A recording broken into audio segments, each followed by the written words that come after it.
Hello everyone, I am Karthikeyan. Today we are going to see about authentication in ASP.NET. Authentication. Authentication is a process of obtaining some sort of credentials from the users and using those credentials to verify the user's identity. Authentication is always produced to authorization. Even if your application lets anonymous users connect and use the application, it still authenticates them as being anonymous. ASP.NET provides flexible setup alternative for authentication. Users can perform authentication yourself in code or delegate authentication to other authorities such as Microsoft Passport. Steps for authentication process. An ASP.NET application has two separate authentication layers. That is because ASP.NET is not standalone product. Rather, it is layered on top of ISS. All requests flow through IIS before they are handled to ASP.NET. As a result, ISS can decide to deny access without the ASP.NET process even knowing that someone is requested a particular page. Here is an overview of steps in the joint IIS and ASP.NET authentication process. IIS first checks to make sure the incoming request comes from an IP address that is allowed to access to the domain if not denied the request. Next, IIS performs its own user authentication if it is required to do so. By default, IIS allows anonymous access, so requests are automatically authenticated, but you can change this default on the per application basis within IIS. If request is passed to the ASP.NET with an authenticated user, ASP.NET check to see whether impersonation is enabled. If impersonation is enabled, ASP.NET act as a true if authenticated user. If not, ASP.NET act with its own configured account. Finally, I identify from step 3, use to request resources from the operating system. If ASP.NET authentication can obtain all the necessary resources, it grants the user request, otherwise it is denied. Resources can include much more than just the ASP.NET page itself. You can also use netcost and access as security features to extend this authorization step to these files, electricity keys, and other resources. Next, we're going to see about authentication providers. Assuming IIS passes this request to ASP.NET, what happens next? The answer depends on the communication of ASP.NET itself. The ASP.NET authentication includes a constant and authentication provider, a piece of code whose job is to verify credentials and decide whether a particular request should be considered authenticated.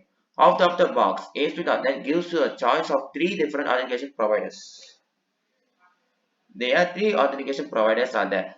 First one, Windows Authentication Provider. Windows Authentication Provider lets you authenticate user based on their Windows accounts. This provider uses IIS to perform the authentication and then passes the authentication to identify your code. This is a default provider for ASP.NET. The Passport Authentication Provider uses Microsoft Passport Service to authenticate users.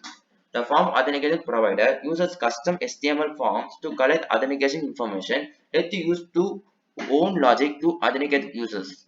The user's credentials are stored in a cookie for use during the session. This is a diagram for the authentication provider. Here's a step 1. It's the request from the HTTP request and the SSL privacy integrity. And the second step involves authentication, anonymous, basic, digest, integrated, and certificate. This then third step involves authorization, web permissions, and NTFS permissions, IP address restriction. These two and these steps are involved in the IIS, Intel Info E.ESC. The fourth step, authenticated call access tokens for user machine access token.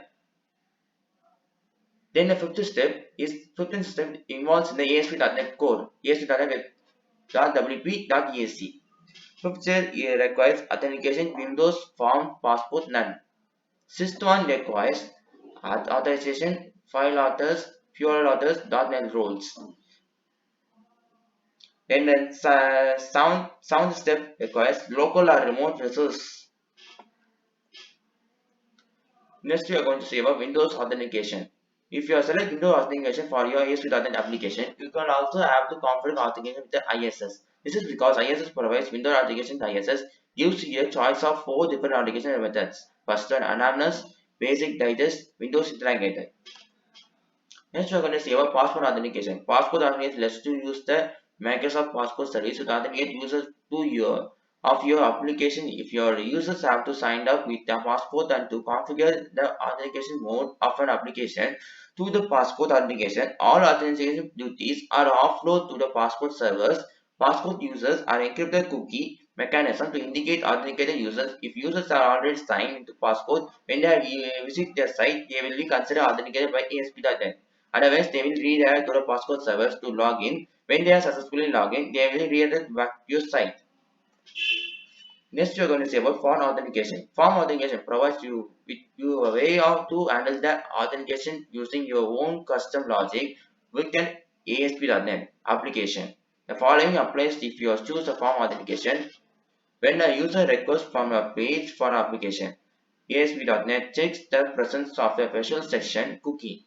If a cookie is present, ASP.NET assumes that the user is authenticated and processes the request. If a cookie is present, ASP.NET redirects the user to a web form you provide. Third step, you can carry out whatever authentication checks you like in you in the form. When the user is authenticated, your indicates is to ASP.NET by setting a property, which creates a two special cookie to handle the subsequent request. Thank you for watching the video.